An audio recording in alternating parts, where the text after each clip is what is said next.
Well, yet again, this cage trap has produced small game. This trap smells like rabbit and squirrel, and every night since I've set this cage, I've caught a rabbit or a squirrel in it. Another big squirrel. So I'm about to let go, and it's going to be super funny. Okay, here we go. Hold on. Let's see if I can do it one hand without stressing him too much. There he goes. None the worse for wear. I actually had muskrat bait in the back of that cage, and all I've caught in it are rodents. Unbelievable. Yeah, that's so funny. I'm really glad to see that my rabbit population is coming back. That's really surprised me. So I've actually learned a lot by putting out this little cage trap. I thought for sure I'd have caught grinners and stuff in it, but I have not. I've only caught rabbits and squirrels. So let's get to see if we have any. I'm looking at my other set from here. I don't see anything. It was very cold last night, and it is going to be very cold tonight. Single digit Fahrenheit cold. So usually when I see those type of temperatures, I don't get too much animals moving around. The fox and the coyotes will still, but I have not seen that coyote. I've been checking my cameras. I have not seen that coyote in probably 3 weeks. I haven't got a photograph of him, so I don't know whether they moved or whether they went somewhere else or what. I don't know, but we'll keep checking and see what happens. We got some deer in the field. I see 3 of them there. Where were those suckers during the muzzleloader season?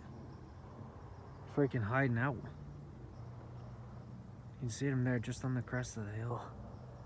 Starting to lose light. Oh, there's more. There's 1, 2, 3, 4. There's 5. Wow. Nice. Well, we only had that squirrel in our trap, but man, did I see a bunch of deer. Must have seen 25 deer altogether. A lot of times in the winter, I see them bunched together like that. You get big herds, big groups. And there was a big group of them, probably 13 or 14 of them out in the field, out in the big wheat field. When I got to the top of the hill, there was at least 5 or 6 underneath my tree stand. And then the field next to my stand, there was probably another big group of deer. But that's really good to see. Pleased to see that. They're making it through the winter. That's good. All right. On with some more trap checking tomorrow. Okay, I'm going to show you how I use this. What are you doing?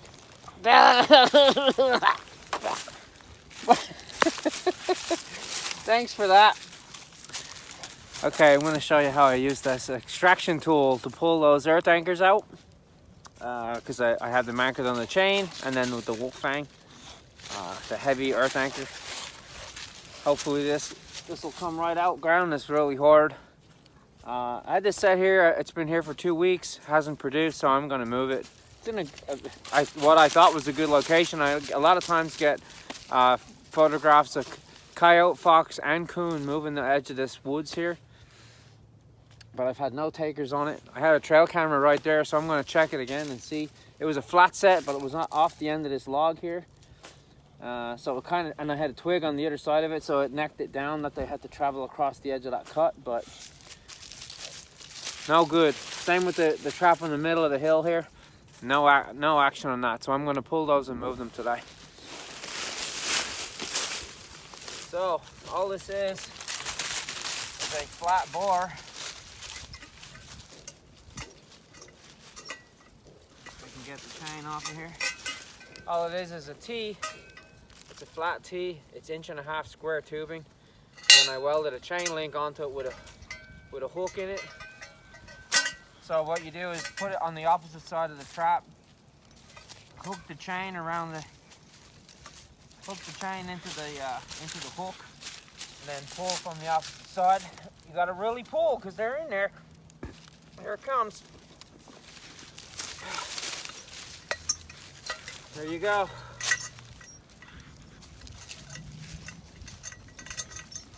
There it is. As you can see, it pulled it right out. Pulled a big sod of dirt out with it too. I'm gonna pat that back down. knock the loose dirt off of her, and she's ready to go again. So as you can see, it works pretty good. Those anchors can be tough. They can be tough to get out.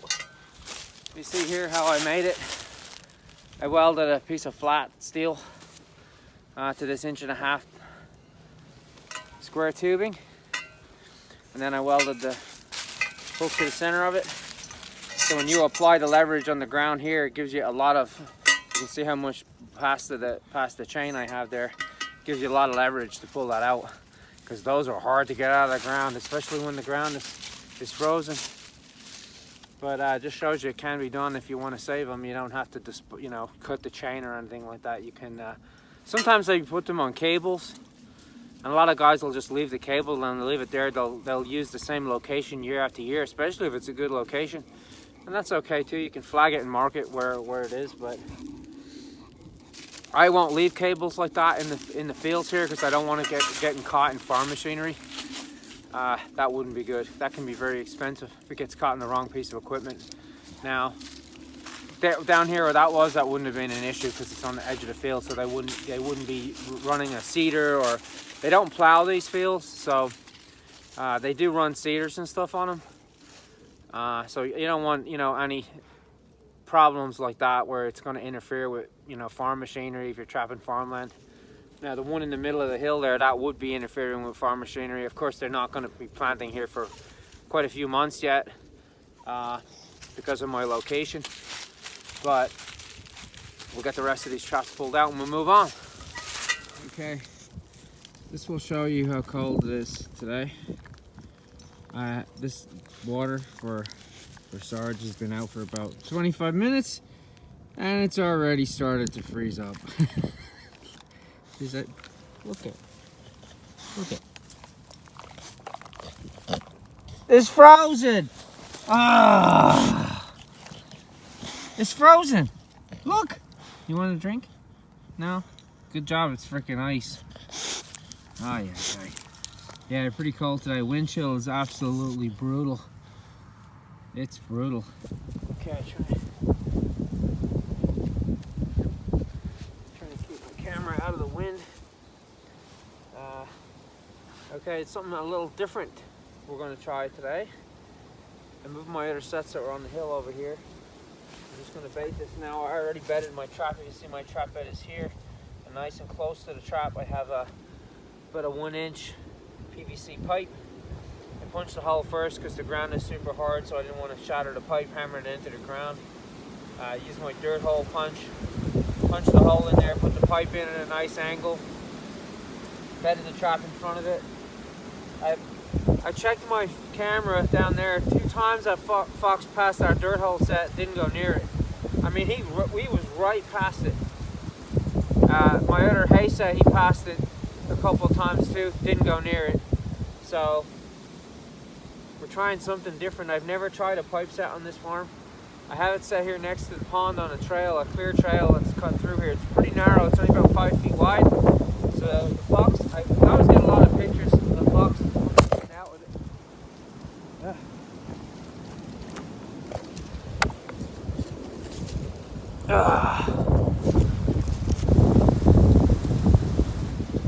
Freaking wind. It's terrible, isn't it? We always get a lot of photographs. I had the trail camera here on the tree next to me. Get them coming in and out of this pathway here. It's a pretty clear path. The deer use it a lot too. So we'll see if this pipe set works. Maybe, maybe not. We're trying something a little different than a regular dirt hole or a flat set. As you can see here, there's my set. The stick was already here. This tree, there's a big tree root system here. Got some big coons here before now. There's a possibility that I might catch a coon in this set too, because it's right next to the pond and they use this travel way as well. But the stick was already here. I didn't touch that, but it's guarding my loose jaw. My loose jaw's on this side. My dog is on this side. I have it set with a offset jaw bridger 1 3/4. You can see the pipe here. You can see I smeared some lure on top of the pipe, and now I'm going to drop some bait in there, and we'll see what happens. Let's put some bait in the hole. deer also use this path, so I didn't put it on a drag for that reason. Nice piece of bait in there.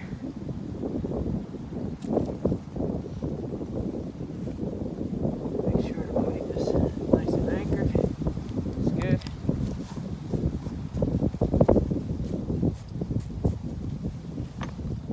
Yeah, I didn't use a drag for that reason. The deer also use this trail, and if a deer steps in a trap that's fully anchored, he'll just pull his foot right out of it. You'll see the chain will be straight, there'll be no catch circle. He'll just pull his foot up and give it one good kick and he's out. With a drag, he might drag that at a little distance on the hooks up on something to get his foot out of it, so I don't want to avoid that situation. So I anchored it into the ground with a regular earth anchor. I didn't have that in the video because I already showed you how to do that, but you see the setup with the pipe here. That's what we're going to try. See, the pipe provides eye appeal too, and it also holds the bait nice. And we'll see what happens.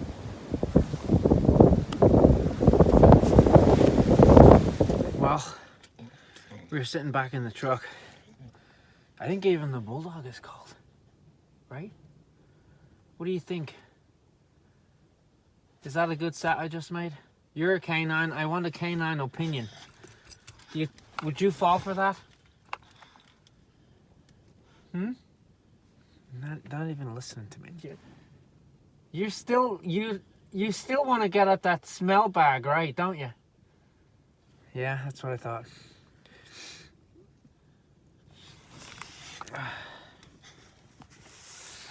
Okay. Yeah, we're sitting back in the truck, out of the wind. It's absolutely horrible. Must be 30 miles an hour. It's freezing. I know, right? It's horrible. But that's trapping for you. All right. Let's see if this pipe set produces or not. We'll find out. We'll be back in a couple days to check it.